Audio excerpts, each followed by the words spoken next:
छठी मैया चलेली नैहरवा, सोने के डोली सवार, सोने के डोलिया सवार।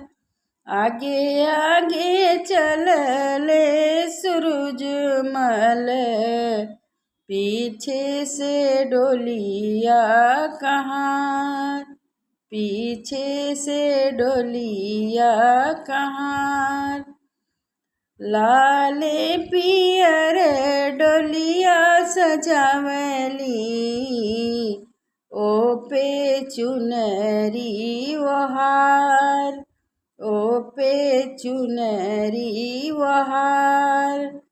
बीचे रहिया रोकेला मलहवा, छठी मैया बिनती हमार, छठी मैया बिनती हमार।